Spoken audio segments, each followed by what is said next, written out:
This Family Life News podcast is made possible by the support of listeners like you. It's the Noon Report from Family Life, bringing a Christian worldview to what's happening in New York, Pennsylvania, across the country, and around the world. Weather with Kevin Williams, plus special features and reports with the Family Life News team. Now, here's what's happening.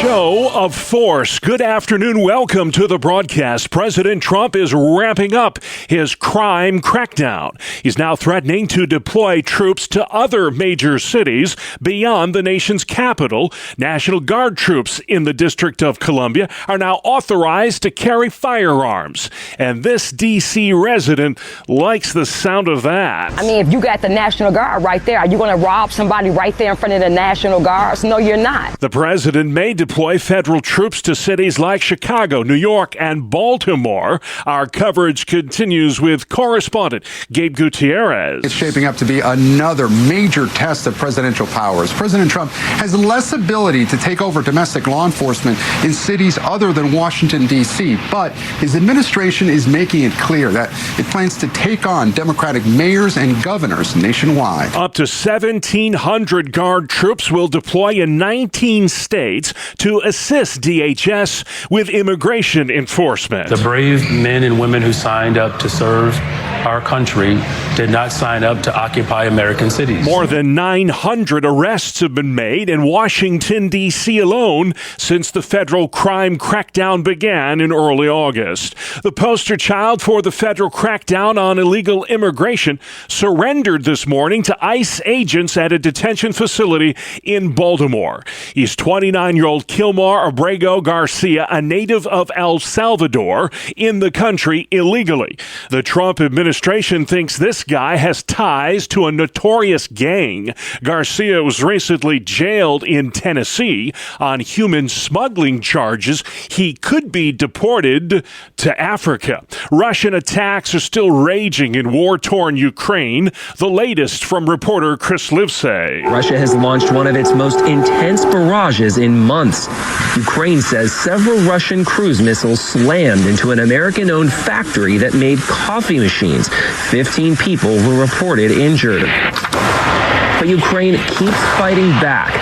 Moscow claims a nuclear facility in Russia's Kursk region was hit, though they reported no wounded or radiation leak. Sunday marked Independence Day in Ukraine, the day that country broke away from the old Soviet Union back in 1991. President Trump is hosting South Korean leader Lee Jae-myung at the White House this hour. It's the first time those two have ever met. Trade is high on the to-do list. The two nations reached a deal recently that will see about a 15% tariff on all South Korean imports. House Democratic leader Hakeem Jeffries slamming Texas for green lighting a new congressional map that favors Republicans in next year's midterm. This is a racial, partisan gerrymander ordered by Donald Trump as part of an effort to rig the midterm elections. And we're not going to let it happen. He's hinting at the possibility of mobilizing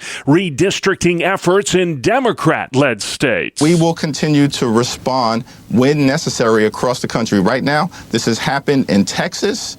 California has responded. Let's see what comes next. California's governor signed a measure calling for a special election in his state. It's aimed at giving Democrats the upper hand next year. Vice President J.D. Vance says the GOP-led gerrymandering effort is an attempt to balance the scales. All we're doing, frankly, is trying to make the situation a little bit more fair on a national scale. The Democrats have gerrymandered their states really aggressively. We think there are opportunities to push back against that, and that's really all we're doing. He says illegal immigrants are being counted in the census, and that's given blue states an unfair advantage. We're literally losing representatives for American citizens in order to give congressional representation to illegal aliens. Republicans are trying to balance out the scales a little bit for basic fairness. The new look congressional map in Texas was adopted over the weekend along a party line vote. The governor of Texas has vowed to sign it swiftly.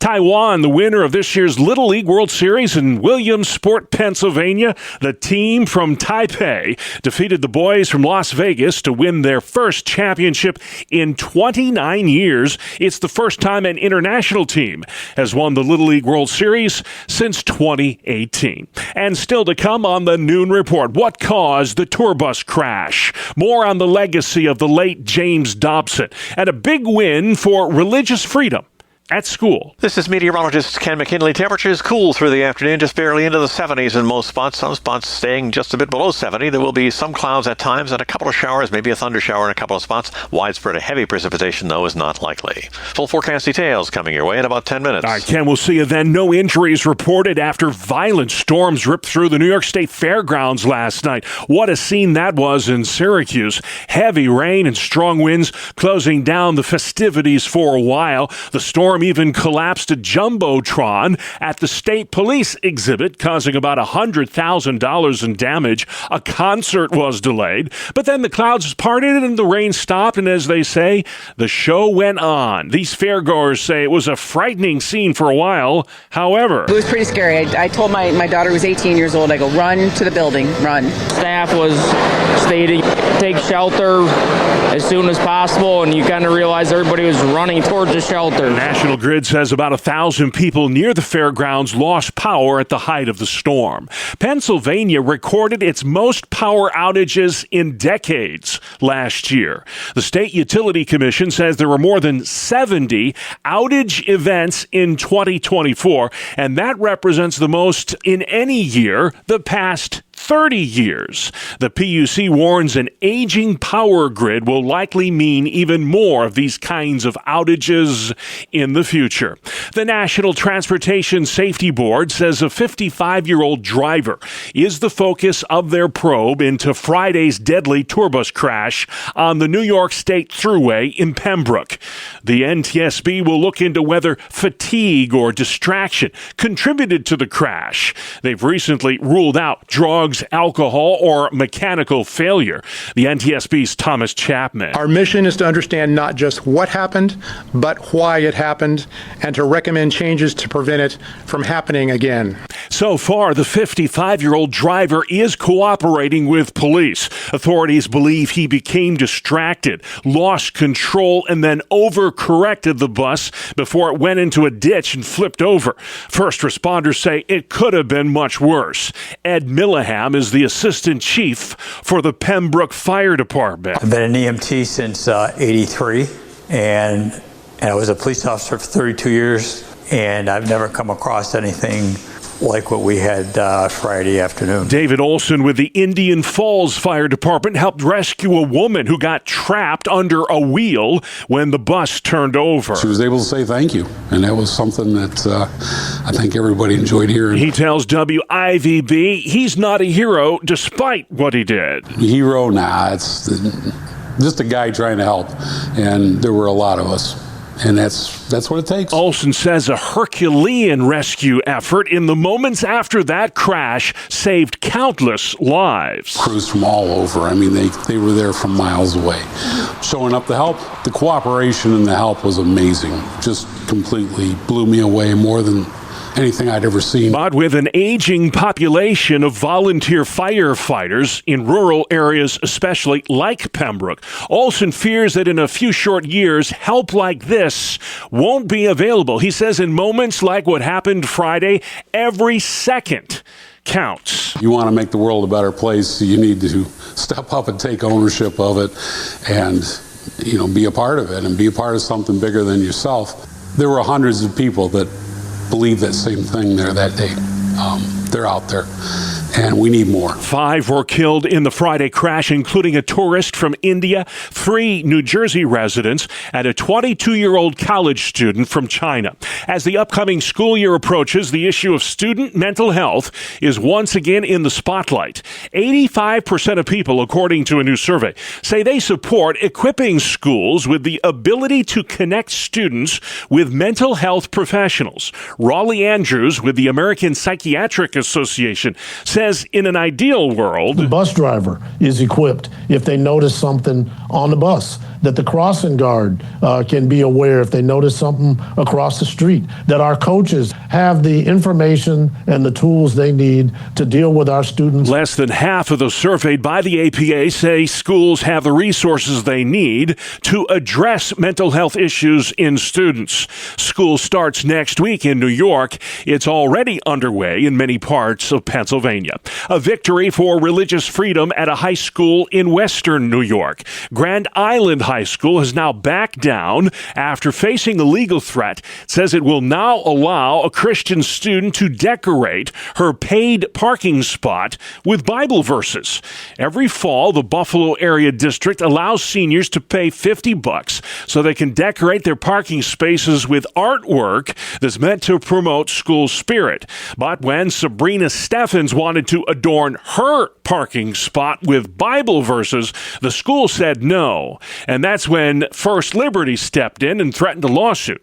The district consequently changed its mind, and Steffens' First Amendment freedoms were restored. She spoke to WGRZ. Just because you're young doesn't mean you don't have power to bring change into your schools, into your life. First Liberty attorney Keisha Russell. I just think it's really great when things like this happen and we don't have to resort to very costly and expensive litigation. Sabrina Steffens, by the way, runs a Bible club at her high school. The president of the Pennsylvania Family Institute is sounding off on the life and legacy of the late Dr. James Dobson. He's a remarkable man who left a significant imprint on America and on our country, its politics, on its church, but especially on many families all across this country. Michael Gear says he got into ministry in large part because of the influence of the Christian child psychologist. Now it's up to all of us to think about the legacy that he has left, the importance of family, the importance of fatherhood, of marriage, and all of those things, to engage in a way that really blesses other people and brings honor to God. Dobson started the radio ministry Focus on the Family in 1977 to teach Christians how to be good parents. And recognizing the challenges that were coming to the family, rampant divorce and fatherlessness and all of those issues that have pathologies that go further,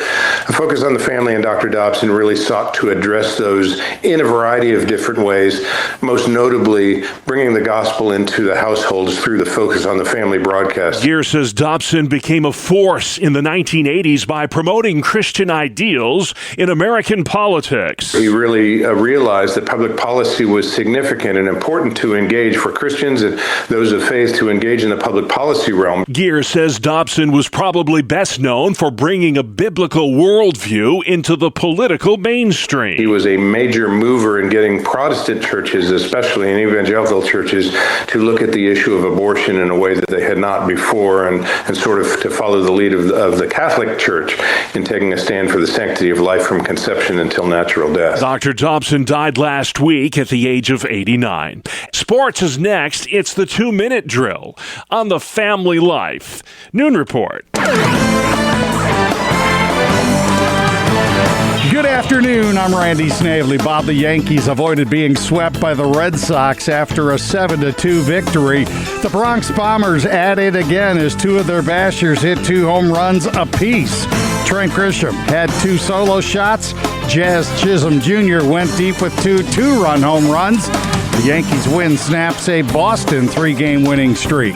The Mets had an early 2-0 lead on the strength of a Mark Vientos 2-run shot, but the Braves came back to avoid being swept, winning it 4-3. Philadelphia got a 3 RBI performance from Rafael Marchand, a 2-run double in the second and a bases-loaded walk in the third.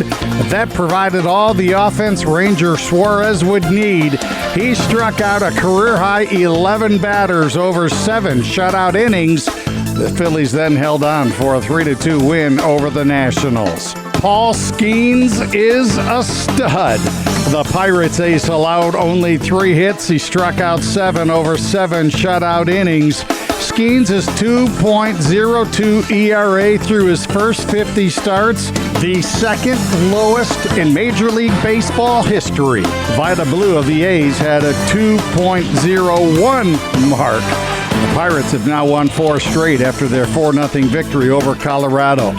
NASCAR's Cup Series regular season is over.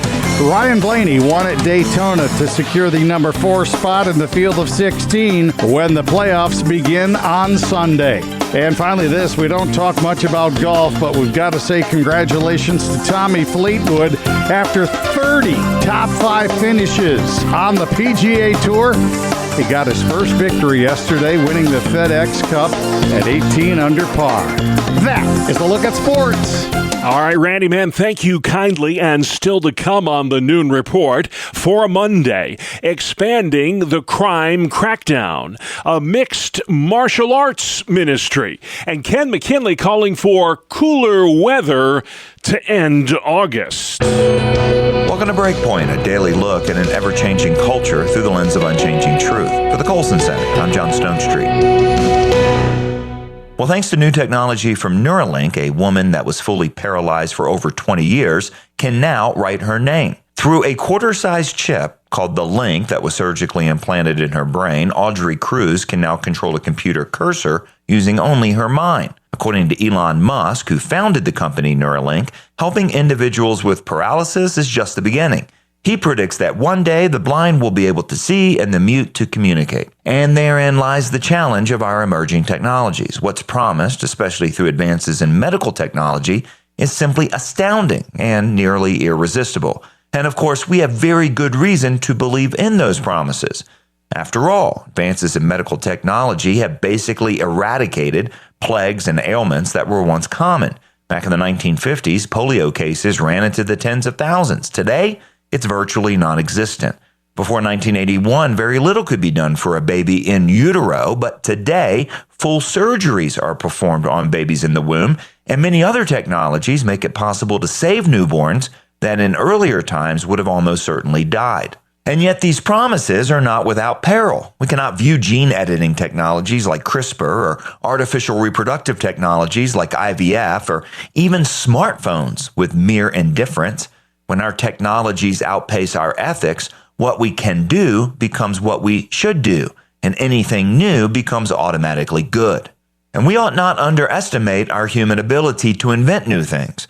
God himself once said of an especially industrious group of image bearers, and I quote, "Behold, they're one people. They have all one language. This is only the beginning of what they will do, and nothing they propose to do will now be impossible for them." Those words from God himself were both a warning and an evaluation of human ability. And it's because fallen humans can innovate for good or for evil, or at times for both at the same time, our bioethics have to distinguish between augmentation and restoration. It's notable that whenever Jesus healed someone, it was restorative. He did not augment human ability. He gave the blind man his sight. He did not give him X-ray vision.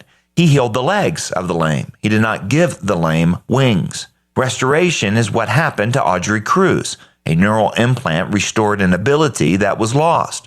Augmentation would be a neural implant that allowed someone to, download a book into their brain or Google search using only their curiosity. In his book Bioethics, a primer for Christians, Gilbert Meilander described the importance of purpose and intent when it comes to bioethics. We're most tempted, he argued, by the freedom promised to us by technology, but we have to know what freedom is. Here's how he put it, quote, "The only freedom worth having, a freedom that does not finally trivialize our choices, is a freedom that acknowledges its limits and does not seek to be godlike. That freedom, a truly human freedom, will acknowledge the duality of our nature and the limits to which it gives rise," end quote. In other words, humans will always be most free, not when they can do or be whatever comes into their minds. We'll be most free when we can do and be what we were created to do and be. Only when our technologies serve our God-given created purposes will they be good and restorative.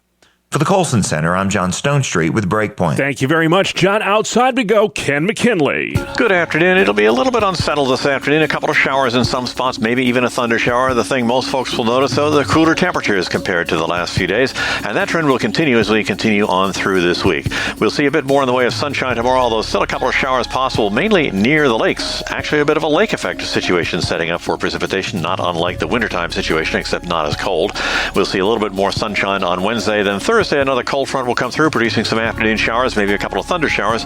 Cooler still by the time we get to Friday. All right, Ken, thank you very much. This is the Noon Report on Family Life. I'm your host, Bob Price, and here's what's going on Monday, the 25th of August. The NTSB, the National Transportation Safety Board, now focused on the driver as they continue to investigate Friday's tour bus crash on the New York State Thruway in Pembroke.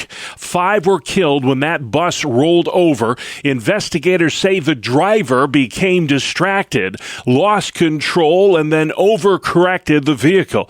The dead include 3 New Jersey residents, a tourist from India, and a 22-year-old university student from China. National Guard troops in Washington are now authorized to carry firearms. This as the president considers expanding his crime crackdown. National Guard troops deployed to the nation's capital are now authorized to carry weapons while on patrol as part of President Trump's crackdown on crime. On social media this weekend, President Trump said that Maryland Governor Wes Moore's record on crime is, quote, a very bad one, and he may have to send troops there, too. The president has also suggested sending troops to Chicago to combat crime, but it's unclear if he has that authority outside of Washington, D.C. I'm Rory O'Neill. Kilmar Abrego Garcia, the 29-year-old poster child for the president's crackdown on illegal immigration, surrendered himself this morning at an ICE office in Baltimore. He faces charges in Tennessee for human smuggling. Garcia was mistakenly deported to his native El Salvador earlier this year. He could be deported again, this time to Uganda in Africa. The Kremlin is dampening hopes that the war in Ukraine will end soon. Russia's foreign minister says there's no meeting planned between President Putin and Ukraine's leader Volodymyr Zelensky. Vice President J.D. Vance. Whether the killing stops, that determination is going to belong to whether the Russians and the Ukrainians can actually find some middle ground here. Those comments come after President Trump said he'll know in a couple of weeks if he made any progress in bringing peace to Ukraine. A massive wildfire is racing through California's Napa Valley. Triple-digit temperatures and dry brush, making it difficult for firefighters to contain the flames. The so-called picket fire has chased thousands from their homes. Postal services in Europe and Asia have suspended service to the U.S. due to a lack of clarity over those new tariffs. Post offices in Germany, Denmark, Sweden, and Italy said they will stop shipping most merchandise to the U.S. effective immediately. France and Austria will follow Monday, and the United Kingdom Tuesday. India also says it will temporarily suspend postal deliveries to the U.S. starting Monday. It's all because international goods that were previously exempt from U.S. tariffs, those valued under $800, will now be subject to them beginning Friday. Correspondent Matt Piper. A rare human case of screwworm has showed up in a Maryland resident. The infected had recently entered the country from Guatemala, and it's the first U.S. case of screwworm in decades. That flesh-eating parasite can destroy entire herds of livestock and is often fatal to both humans and animals. A British man has just broken a roller coaster record. 36-year-old Dean Stokes set out on a thrill-seeking summer challenge. About 6 weeks ago, I had this crazy seed of an idea that maybe I could try and ride almost every roller coaster in the UK. And while the weather held him back from reaching that primary goal, he did ride 108 of them. We've made it here to Hyperion, the very last roller coaster of the trip, the UK's tallest. And during the midst of it, still managed to set a Guinness World Record. He rode the most roller coasters in a single week, 55 in just 7 days. How about that? Stacy Lynn reporting. You're tuned into the Noon Report, a Monday edition on Family Life.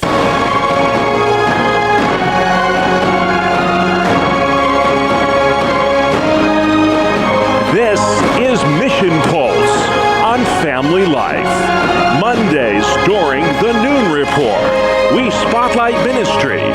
making a difference where you live, across the country, and around the world.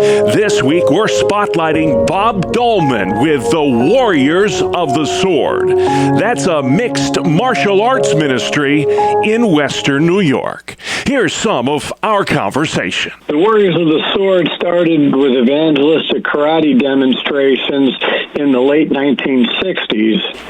More recently, the team officially formed about 1986-87 as a result of the first years of the Kingdom Bound Festival. Okay. By the second year, we had a demonstration team which traveled from Canada to Virginia, the Northeast, preaching the gospel of Jesus Christ using the martial arts. How do you reach kids with the gospel through karate? It's very, very easy, actually. Most people don't know it, but there's a couple of martial arts mentioned in the Bible. Paul says we wrestle not against flesh and blood, and wrestling is considered a martial art. And then he says we don't box like a boxer beating the air. So those are a couple of things right there. And Paul spent a lot of time in Corinth, and Corinth was one of the cities where the ancient Greek Olympics were held. So Paul was very familiar with Olympic events, and he used those types of physical things to teach and preach spiritual truths. Yeah. So we do that through the whole demonstration. We're tying spiritual truths to physical examples. What belt are you, Bob, if you don't mind me asking? I have been training for 42 years. I am a 6th degree black belt. Wow. Congratulations. If you would, just talk a little bit about some of the kids who've gone through your ministry and have had their lives changed.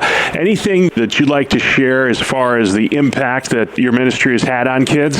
Oh, yeah. We could put it this way. If a person does not quit, I have never seen people not improve. Because the martial arts is inherently built-in discipline, that discipline can and should and will transfer to one's spiritual life. Reading the Bible and praying and fellowshipping with other believers, things like that. You said you've been doing this for 42 years. You're a 6th degree black belt. You're talking to the ultimate novice here. I wouldn't know the difference between a black belt and a red belt and a blue belt and a brown belt. Explain the different levels of proficiency, I guess, when it comes to mixed martial arts. Well, first I'll give you the 3 secrets to becoming a 6th degree black belt. Secret number 1, don't quit. Secret number 2, get old.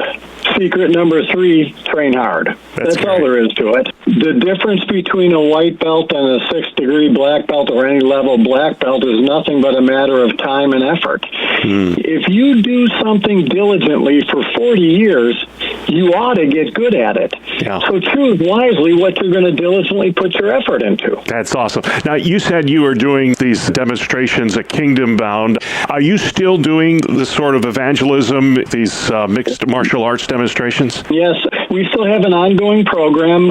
We work out at Niagara Community Church in Niagara Falls in their gym.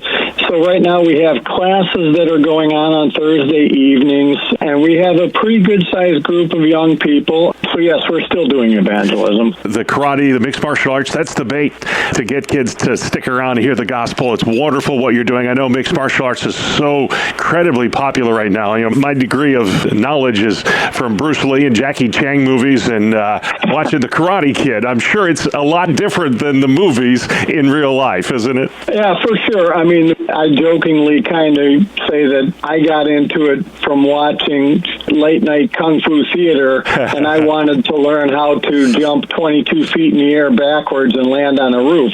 Well, in 42 years, I've never learned how to do that yet. Keep trying, right, Bob? Yeah, exactly. So, I mean, if you think you're going to become Bruce Lee by getting into the martial arts, you probably have wrong expectations. Yeah.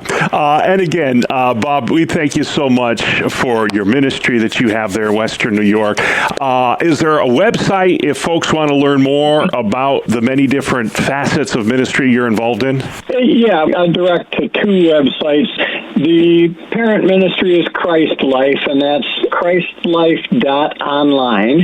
And the Warriors of the Sword, the abbreviation for Warriors of the Sword is WOTS, Warriors of the Sword.online. I would love to see one of your demonstrations. Do you break boards and bricks and all that kind of stuff too? Well, Lord willing, I am planning to break a patio block with a foot stomp. That's not too bad for a 63-year-old guy. Not too bad at all. I've seen phone books ripped in half by some of these guys. It's amazing. And try ripping a phone book in half. Back when we had phone books, I don't think we have. But amazing feats of strength that you have acquired over a lifetime of discipline. Anything else in closing before we go? I just invite people to come and watch. I mean, because our focus is 100% Jesus Christ. I'm not a martial artist who happens to be a Christian. I'm a Christian who happens to be a martial artist. That is Bob Dolman with the Warriors of the Sword. It's a Christian mixed martial arts ministry in Niagara Falls, New York. And this has been Mission Pulse. Mondays during the Noon Report, we spotlight ministries making a difference where you live, across the country, and around the world.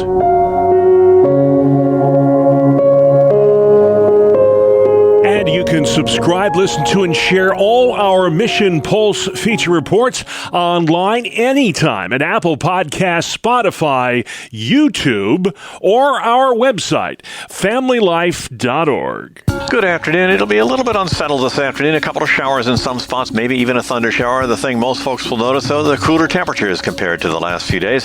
And that trend will continue as we continue on through this week. We'll see a bit more in the way of sunshine tomorrow, although still a couple of showers possible, mainly near the lakes. Actually, a bit of a lake effect situation setting up for precipitation, not unlike the wintertime situation, except not as cold. We'll see a little bit more sunshine on Wednesday. Then Thursday, another cold front will come through, producing some afternoon showers, maybe a couple of thunder showers. Cooler still by the time we get to Friday. All right, Ken, thank you very much. Finally today, some of us find it rather annoying, but a new study finds there's a health benefit to humming. Correspondent Bree Tennis. Psychologists say about 60% of the population hums a song, a melody, even gibberish. They say keep it up because it's good for you. Humming manages mood, relieves stress, and sometimes it helps to get an earworm out of your head.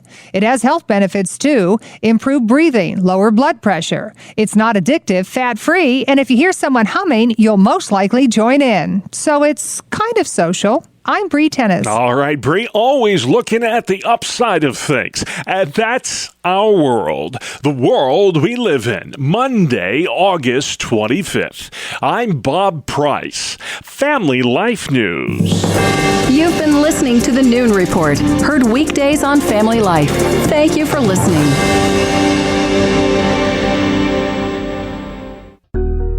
Thank you for listening to this Family Life News podcast. If you've been encouraged by what you've heard, please share it with others and click the subscribe button to automatically receive future episodes. Family Life is a listener-supported ministry. Podcasts like this are made possible by your financial partnership. Find out more at familylife.org.